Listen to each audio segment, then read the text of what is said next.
मौका मिल सके। माननीय लोकसभा अध्यक्ष जी हमें संबोधित कर रहे हैं। सतनाम साक्षी महाराज। सतनाम साक्षी। आज हम सब सदगुरु स्वामी टेगुराम जी महाराज की कृपा से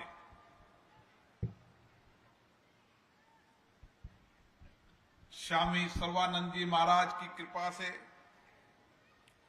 स्वामी शांति प्रकाश जी महाराज की कृपा से, स्वामी हरदास जी महाराज की कृपा से,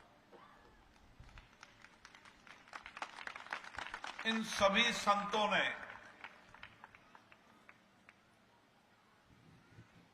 वर्तमान में पाकिस्तान की धरती, जहां आध्यात्मिक संस्कृति संस्कारों का अलग जगाया और 1946 के अंदर स्वामी सर्वानंद जी महाराज अपने कुछ शिष्यों के साथ यहां पर आए और उन्होंने आध्यात्मिक धर्म संस्कृति, आध्यात्मिक ऊर्जा की धरती,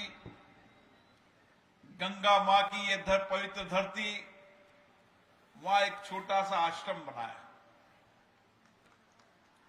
आज सदगुरु स्वामी टेगुराम जी महाराज की कृपा से पूरे देश के अंदर और दुनिया के कई देशों के अंदर भी महाराज जी का आशीर्वाद रहा और इस आशीर्वाद से ही प्रेम प्रकाश मंडल की स्थापना के साथ मानव सेवा, पुण्य सेवा का पुनीत काम किया। मैं परम पूज्य स्वामी भगत प्रकाश जी महाराज को प्रणाम करता हूं, सब संतों को प्रणाम करता हूं और उस देवभूमि के देवतुल्य सभी लोगों को प्रणाम करता हूं और यहां के यशस्वी लोकप्रिय मुख्यमंत्री जिन्होंने इस देवभूमि को और आध्यात्मिक, सांस्कृतिक, धार्मिक ऊर्जा दी, मेरे मित्र पुष्कर सिंह जी धामी साहब, हरिद्वार लोकसभा में सांसद पूर्व मुख्यमंत्री त्रिवेंद्र सिंह जी रावत साहब, इस क्षेत्र के विधायक मंत्री रहे पूर्व अध्यक्ष मदन कौशिक जी, माननीय विधायक आदेश चौहान जी, पूर्व मंत्री विधायकगण, यहां की महापौर किरण जी, सभी विराजे नेतागण, आज माता कृष्णा जी के इस भव्य और दिव्य पार्क के उद्घाटन में हम सब लोग आए हैं। माता कृष्णा का वात्सल्य, उनका प्रेम, उनका स्नेह, उनके सानिध्य के अंदर टेगुराम जी महाराज ने देश और दुनिया में मानवता का संदेश दिया। मानव सेवा, पुण्य सेवा और मानव सेवा के इस पुण्य काम को सभी संतों ने आगे बढ़ाया। सिंधी समाज देश का वो पुरुषार्थ समाज है। जब हिंदुस्तान के अंदर हिंदुस्तान पाकिस्तान बना, आजादी के बाद उस त्रासदी को उन्होंने देखा, सहन किया, अत्याचार को सहन किए, धर्म को संस्कृति को नष्ट करने का प्रयास हुआ, लेकिन सिंधी समाज डटा रहा, न धर्म छोड़ा न आध्यात्मिक संस्कृति छोड़ी। सारा सब कुछ छोड़कर अपना व्यापार, उद्योग, धंधा, मकान सब जमीन छोड़कर हिंदुस्तान की सरजमी पर आए।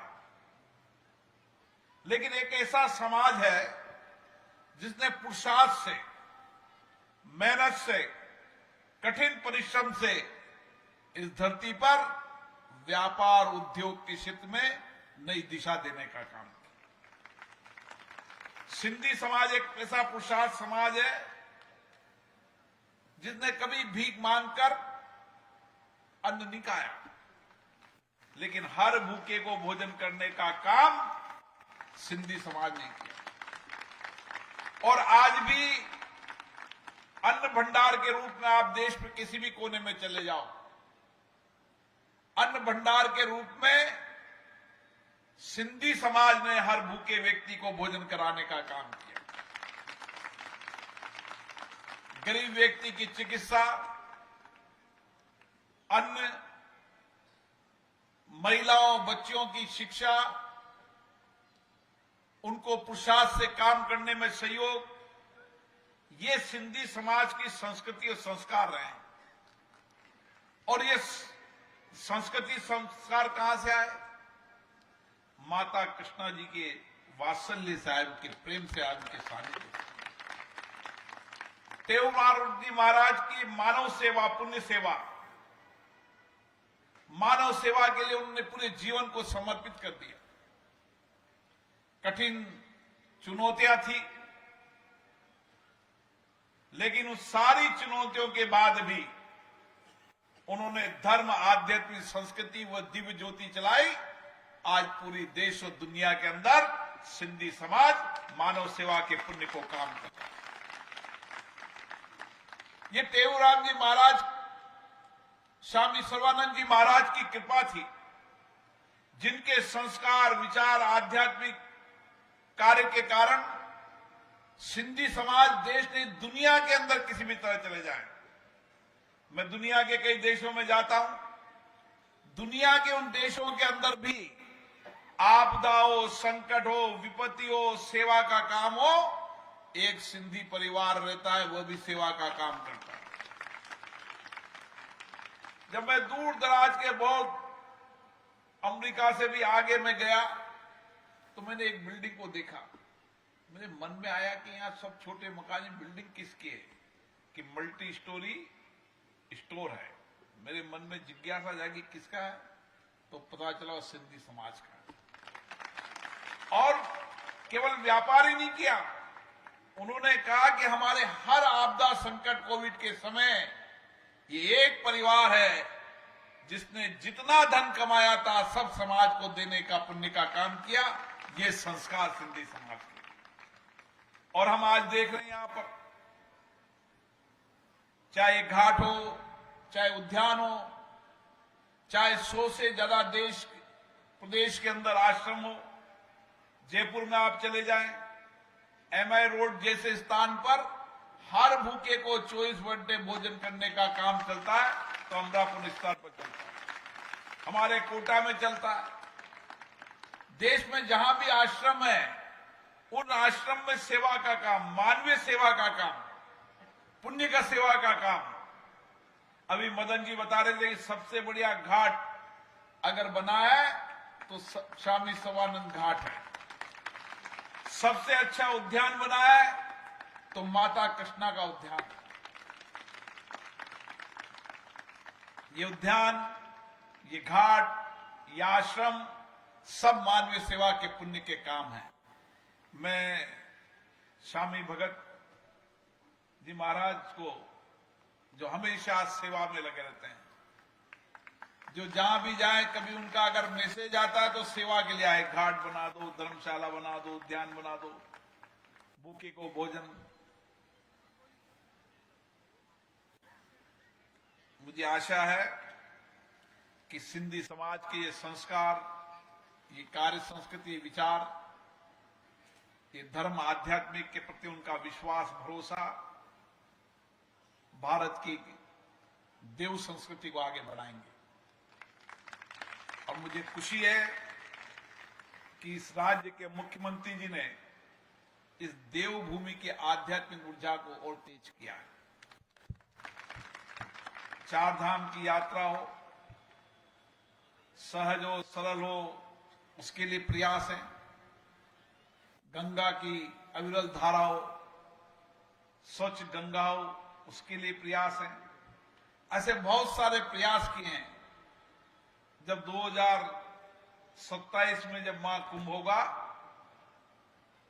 जब इसी तरीके से महाकुंभ में भी देश और दुनिया के लोग आएंगे, और आज दुनिया के अलग अलग देशों के लोग भी देवभूमि उत्तराखंड जरूर आते हैं। और उत्तराखंड केवल प्राकृतिक रूप से नहीं, आध्यात्मिक रूप से भी कई संतों की तपों की भूमि है। यहां की तप तपस्या की ऊर्जा हर व्यक्ति के अंदर आंतरिक नई ऊर्जा पैदा करती है।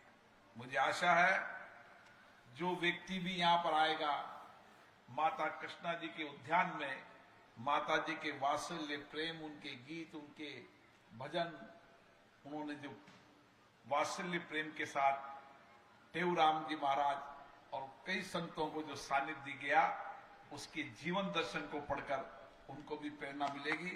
मैं पुनः सभी संतों को प्रणाम करता हूं, विशेष रूप से स्वामी भगत प्रकाश जी को, जो लगातार स्वामी टेऊराम जी महाराज की विचारों को, उनकी कार्य संस्कृति को, उनके आध्यात्मिक ज्ञान को, उनकी ऊर्जा को, उनकी विचारों को आगे बढ़ा रहे हैं। आप सबको बहुत बहुत धन्यवाद। जय झूले।